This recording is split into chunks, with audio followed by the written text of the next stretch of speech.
Bravo baş.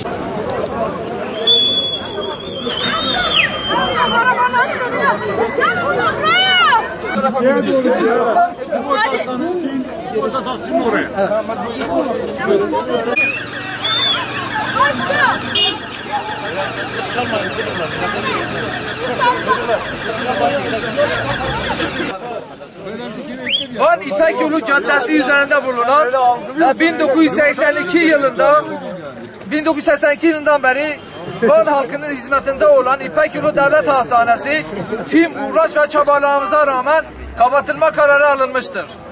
İlimizin büyükşehir olması ile sevinirken maalesef sinsice kapatılan kurumlarımız bizi derinden üzmektedir. İlimizde bir boşluktur almış başını gidiyor.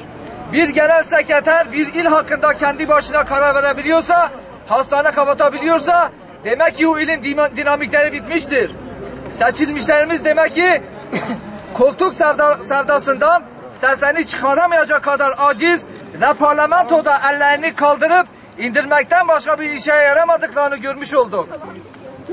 Nihayetinde aylardır hastane hakkında çeşitli spekülasyonlar dillerde dolaştı. Farklı kararlar verildi ama bir tane milletvekili bu hastaneye sahip çıkmadı. Çok merak ediyorum. İpek Yolu Devlet Hastanesi kapatılırsa bu halkın yüzüne nasıl bakacaksınız? Halk olarak sizleri Van iline sahip çıkarsınız diye seçtik. Bu ilin hastanesini kapatasınız diye değil. Her seferinde sağlıkta reform yaptık diyorsunuz. Demek ki reformunuz hastane kapatmakmış.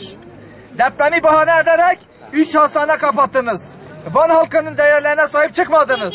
Bir genel sekreter söz geçiremiyorsanız lütfen kendinizi bu halkın vekili olarak görmeyin.